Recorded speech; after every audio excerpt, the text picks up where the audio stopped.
this is training for one of the new chapters. Yes. Appearing by the hundreds at protests from Stone Mountain, Georgia to Louisville, Kentucky, demanding justice for police killings and countering what they believe is the threat of right-wing militias. It's a movement started in 2017 by this man, former musician and Army veteran John Grandmaster J. Johnson. Is the movement growing? Grandmaster J. We met with him outside of Cincinnati, where he says another new chapter is now in the works. The NFAC stands for the Not Effing Around Coalition. What's behind the name? The NFAC was born out of the last 4 years under the Trump administration. The deterioration of racial relations in this country. It means that you're preparing yourselves to defend yourselves. While the group's style echoes the Black Panther Party of the 1960s, their goals are distinct, focusing on defense with the ultimate goal of a black ethno-state.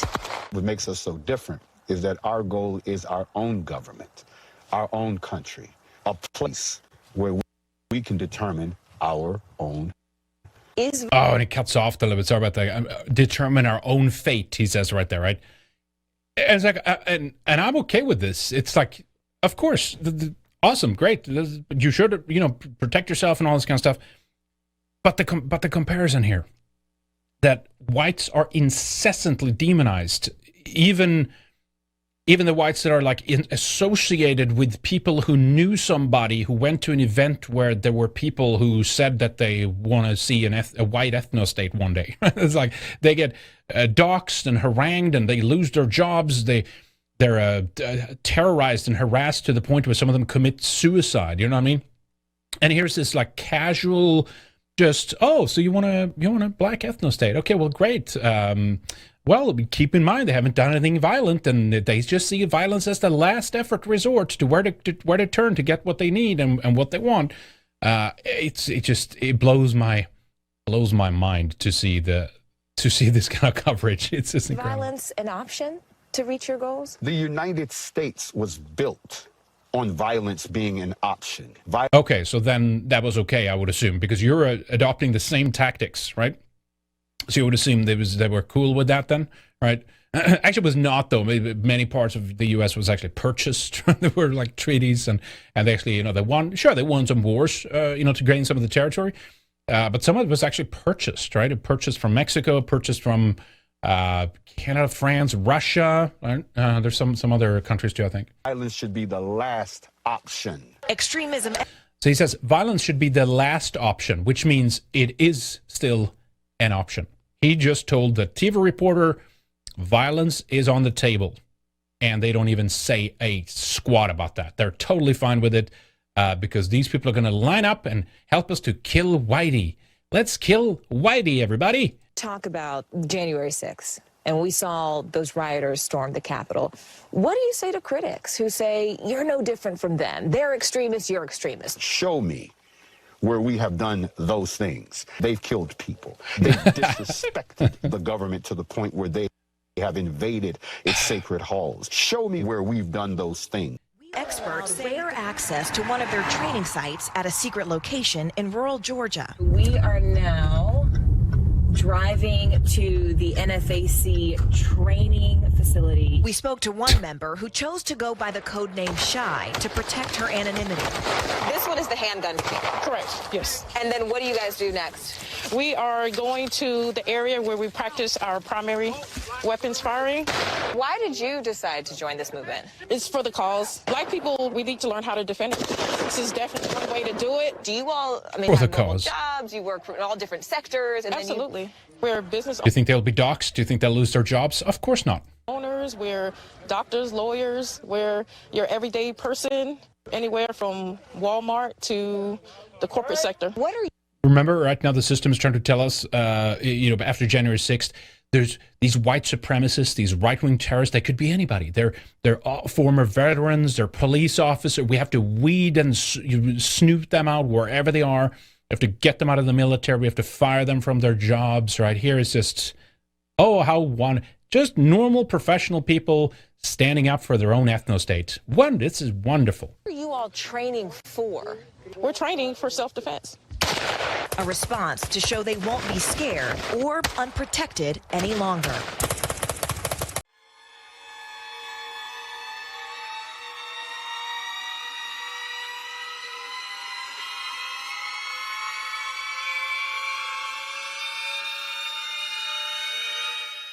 Well, Griffin Baker Royo is still awaiting tonight to hear if he'll be punished or not by the university for putting up those posters that read, "It's okay to be white." He hasn't been criminally charged, but we do know that he's been referred to student affairs here at the university.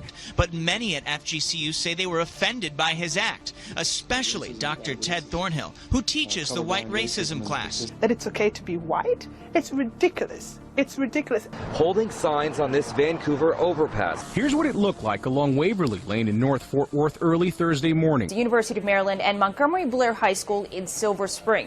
This afternoon, Tufts University, Metro Vancouver neighborhood, Bates College. It's some UC schools. East Grand Rapids. The University of Idaho's campus. And it just stopped me in my tracks. I was really horrified to see that. So I ripped it down. First, I took a photo because I wanted to alert people to the fact that this is happening in my city. The signs have since been taken down. I did, however, manage to find one still crumpled up on the ground right next to where it had been posted. It's not something that we're going to tolerate, whoever it's coming from. Many calling it white supremacy propaganda. Here's another look at the signs. They read, "It's okay to be white." Some students turn to social media, tweeting about not being okay with the posts. Lee is on the UC Davis Black Leadership Council, which called a town hall meeting Friday to discuss the posters and racial tension on campus. Now answered with, "Nazi lives don't matter," and this poster standing against racism, sexism, and all forms of bigotry. The school's president, Chuck Staben, says the slogan, "It's okay to be white," is associated with white supremacists and neo-Nazi groups. All of this comes on the heels of a recent report sent to council members about anti-immigrant activity in other parts of the city involving, quote, the placement of defamatory banners and flyers on public property. Oh, yeah, it's okay to be white. You. This is my country. I'm about as white and as old as you're going to get in this neighborhood. Mary Elizabeth Summer couldn't believe it. This flyer found just down the street from her front door. She says it made her so upset she took it home and then ran it through the shredder. What started as a prank on the online forum 4chan, now reported as being associated with white nationalism. I am married to a half-black woman, and this neighborhood is very culturally diverse. To spread more awareness at FGCU, the university is offering a class called White Racism, a discussion on race, immigration, and white supremacy in the post-Obama era. Bates is working actively with the Lewiston Police Department to investigate where these flyers were posted, by whom, and with what intent. We condemn any attempt to incite hatred and bigotry based on race, as contrary to Bates' most deeply held values. UC Davis Chancellor Gary May wrote an editorial in the California Aggie, reading in part, UC Davis has been and should continue to be a focus for wide open dialogue on an unlimited range of ideas, including those that many find disturbing. Anonymous flyers, however, are not dialogue. The principal sent parents a letter that says in part, "We will not fall victim to attempts to divide us. We're committed to providing a safe and welcoming environment for every student." District 4 Councilman Kerry Moon isn't taking it lightly. I condemn any type of literature sign that is posted that may be offensive to some folks. And the Public Safety Department says that it is continuing to investigate to figure out who's behind all of this.